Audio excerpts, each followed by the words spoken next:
Hi guys, Mindstone here. Today we'll be looking at Secret Mage.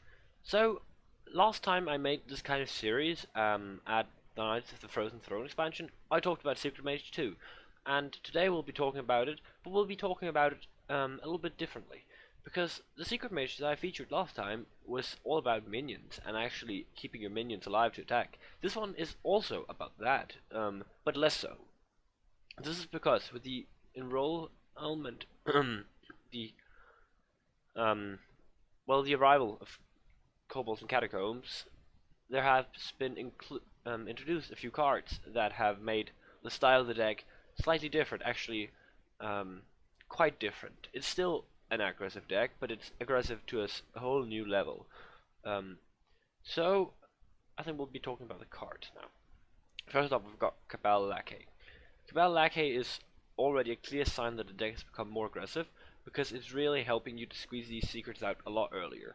It means that you're going to get a lot more pressure, and the pressure is going to be there right away, because, you can play secrets really cheaply, just 1 mana if you have this guy in hand. And he's also a body, which matters too. So he's especially good when you have a lot of cards and you want to get rid of them, so you can draw more. That means, well, at that point, he's really good because he doesn't cost a lot of mana, so you can easily get him down. Yeah, but he's powerful because he can just like do more things than you should be allowed to do in a short time. That's good. Don't forget Mana Wyrm.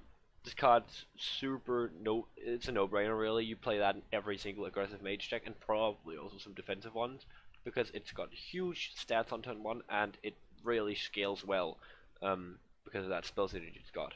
So yeah, of course we're playing Mana Wyrm. We've got Arcanologist. Arcanologist is like, it has a fairly good body and it draws a card. And it's often actually pretty nice for us that it draws us a secret, not just any card. Because that means we can easily play the secret on turn 3, which is, well, if we play it on the curve, that's going to curve out nicely. So Arcanologist on 2, secret on 3. And in general, it just makes the deck fit together a little bit better, giving you a few more minions, but also getting some crucial rotation in there. Yeah. So, and then we've got Frostbolt. Frostbolt is just there for, well, 2 things. 1, killing the enemy. It has that amazing property to go face and actually do some damage, which is something we enjoy a lot. And it's going to kill annoying enemy minions.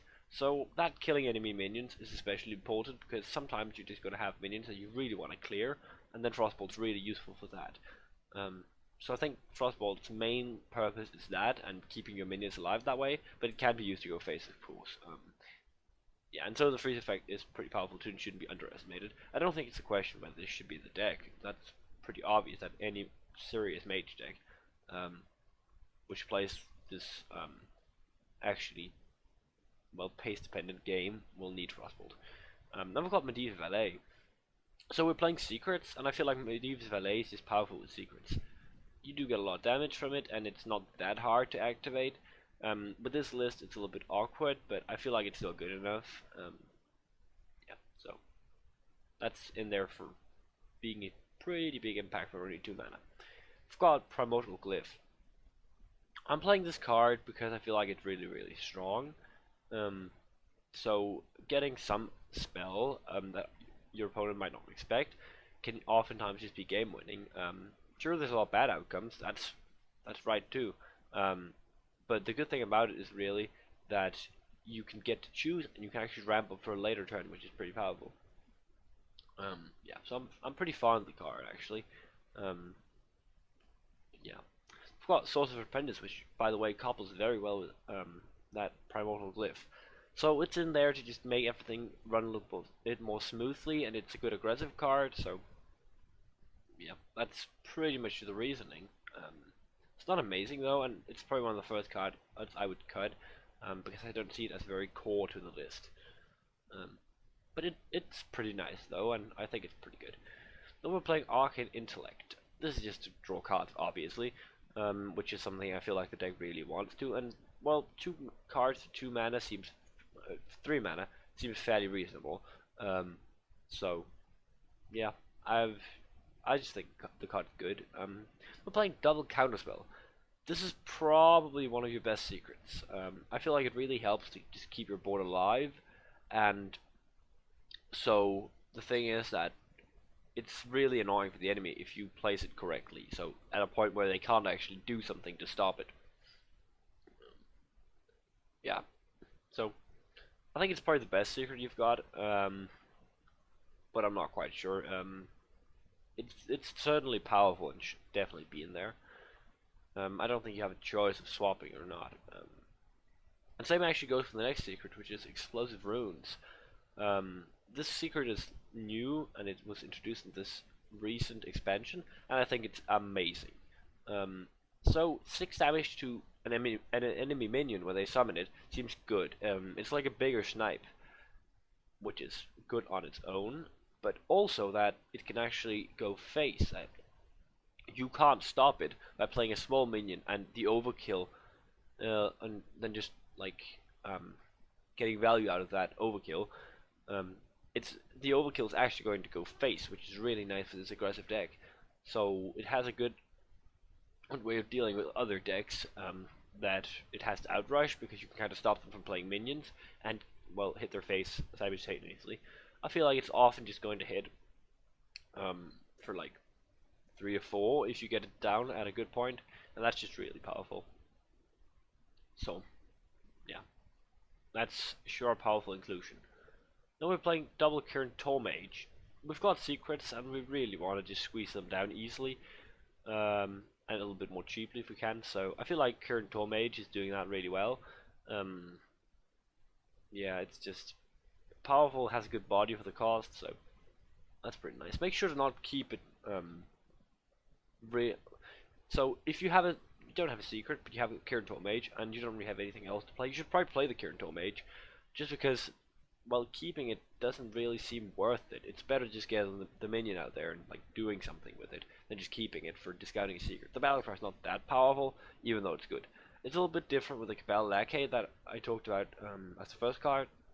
I feel like that one you might actually consider keeping a lot of times, just because so much of the value in it is bound to the Battlecry. Yeah. Then we're playing Fireball. What can I say? It's Fireball. It's amazing. 6 damage, 4 mana, pretty good. Could be used to go face. Will often be used to kill people and go face. But killing big minions is totally valid too. So yeah. Then we're playing Aluneth, which is a mage legendary weapon. I feel like Aluneth is really powerful, because what you do is that once you've played out your early game, you draw Aluneth, you play Aluneth, and you're suddenly in a completely different game, because now you just draw 1,000,000 cards, and it's literally 1,000,000. You draw your entire deck in no time, and you will die to fatigue if you don't kill your opponent before you've drawn all your cards out, so you have to do that, but the deck packs a lot of burn, so I think it's quite possible. Yeah, so it's that if you couldn't quite kill your opponent in the early game, you play this and you just go in for killing your opponent as fast as you possibly can, and you don't have to worry about not having enough resources to use to get the board. It's pretty bad if you're behind though. You want to be like even or slightly ahead, but at least falling behind. You don't want to play it if you're really behind, then it's not going to do anything. You're just going to get cleared and die to fatigue anyways. Yeah, but it's a pretty nice card. We're playing Kabal Crystal Runner. I feel like this one easily gets discounted to 0, and therefore it's pretty good. I don't feel like there's a discussion to whether running or not. It's just an amazing card. I feel like these discounting cards are really, really powerful, because it lets you like push more tempo a little bit faster. That's just nice. But the runner's not that big though. But I think it's big enough to make a huge impact if you can play it for like 2 or less mana. 4 mana is still fine, but it's not amazing then. Then we're playing a single copy of Corridor Creeper. I experimented with playing 2 of them, but I felt like it was just getting a little bit too clunky. It's like you don't have the pirate package, you kind of have a hard time putting things on the board. And if your opponent doesn't do that, it's going to be rather weak actually. So I feel like oftentimes you can discount it enough to make it good, but it's going to take a few turns, and a little bit too many a lot of times. So I thought just playing 1 is good enough. That makes sure you don't get stuck with 2 of them, and that you can actually play it a lot of times. So I feel like one copy is good, but one copy is actually very good because, well, it does that same thing as Kabal Crystal Runner. It just generates a really big tempo swing if you play it cheaply. So yeah, pretty good card. Now we're playing Firelands Portal, just one copy. I'm only playing one copy because I don't feel like there's room for it anymore. I think Firelands Portal is pretty good in the deck because they kind of help you kill the enemy by doing 5 damage. And the 5 drops is just pretty nice too, but not mandatory for it. So the idea is that if you're fighting for the board, you can use it to kill their minions. And then you get a minion on the way, which is also going to fight for the board, which is really powerful actually. If you just go phase, it's just 5 damage and a little bit of threat from the minion afterwards. Sometimes you hit Leroy and you get like 11 damage, which is super good, but it depends, I suppose. Yeah, but it's in there really much because I like the burn. I caught a Corridor Reaper for it in like my final testing, so I think those cards are kind of swappable. If you don't like Corridor Reaper, don't have the Corridor Reapers, you just play the Firelands Portals instead. And vice versa, of course. Yeah. Now we're playing a single Pyroblast. This one is for when you're using Aluneth and you found that it was actually kind of hard getting ahead, and you didn't really get ahead, and you couldn't push your opponent down further than, let's say, a 15, and you used to only a burn, and then you might just have them at 10 or something, and then Pyroblast will just be that final big burst. So with Aluneth, I feel like it's often too slow to just play minions, so getting a little bit more burn damage, which is really what Pyroblast does, just helps you kill them without actually having to rely on minions, which is really nice. Yeah, so I'm going to make one honorable mention for this list, and that's Ice Block. I see a lot of lists running Ice Block, and I've chosen to cut it. I don't know if I should cut it, honestly. I think Ice Block is a really, really good card, but I feel like sometimes it's just not worth it. You're going to die to fatigue even though you have Ice Block down if you have Aluneth on the board. But that's not really what Ice Block is trying to help it out. It's trying to help out that if you play against another aggro deck, you can actually sort of rely on your Ice Block saving you while trying to burn the enemy down.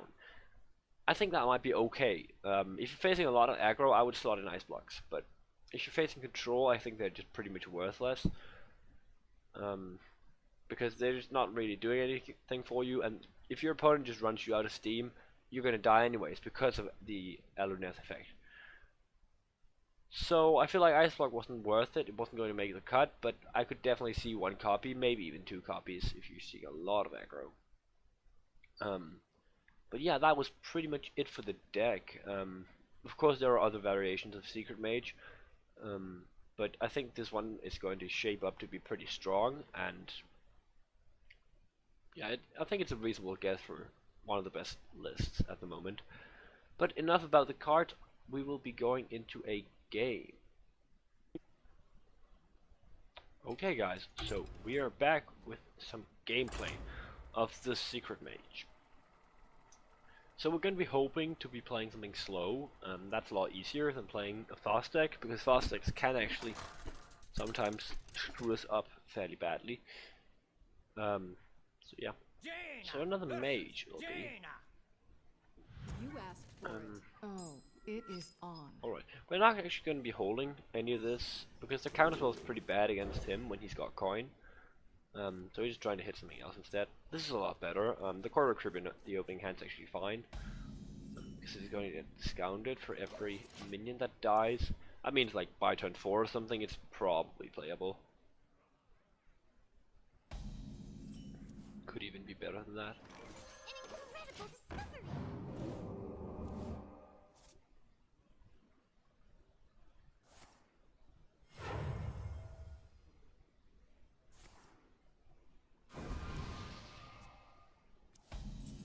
So that looks like a defensive mage of some sort. We have many secrets. We should be able to deal with Doomsayer, which is like the main sword of defense that a mage could think of, I guess. But with explosive runes, I guess Mana Worm's fair enough too. It could actually be the Secret Mage, with Mana Worm, Primordial Glyph, and Arcane Intellect being played. An incredible discovery! So that's pretty bad. I think we're gonna take Shifting Scroll. I don't know if the discount actually applies to whatever it transforms into. I really hope so, because it would suck to not get that. And that is... Listen, okay, it does stick. The discount does stick. I guess that's good. So now we're just using Counterspell to protect our board. So he won't be able to do some other clear towards it. Or a secret for that matters. Explosive runes. I guess that wouldn't have been very bad for us, but still. I think we're going to take this opportunity. And we're going to just trade. This means we can get this one down, and we actually reduce the amount of ping targets we have on our board. And I think Frostbolt is a little bit more disposable than a 2-1.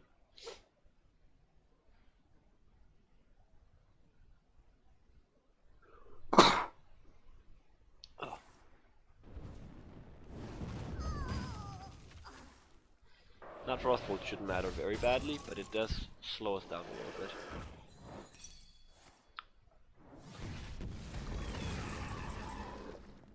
So now you're going to see the real power of the Sorcerer's Apprentice. I think we're going to do that.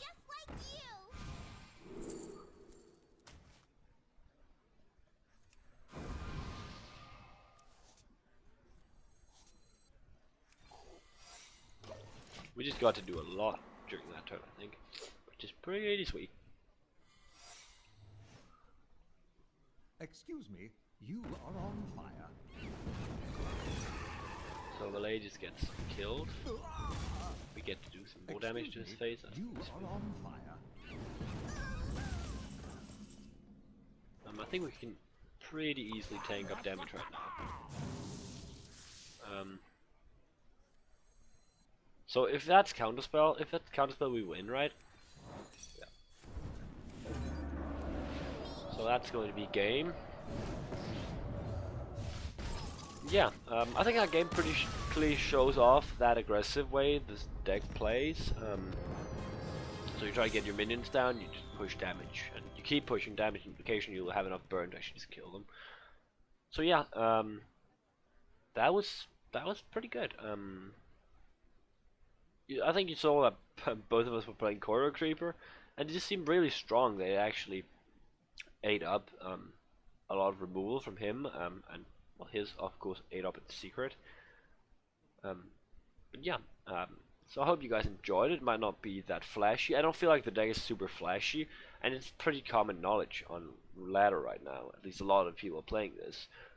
But I feel like the deck is strong, and it definitely it deserves that you try it out, because I think it will be relevant to the meta. But I believe that was all I had to say, and thank you for watching.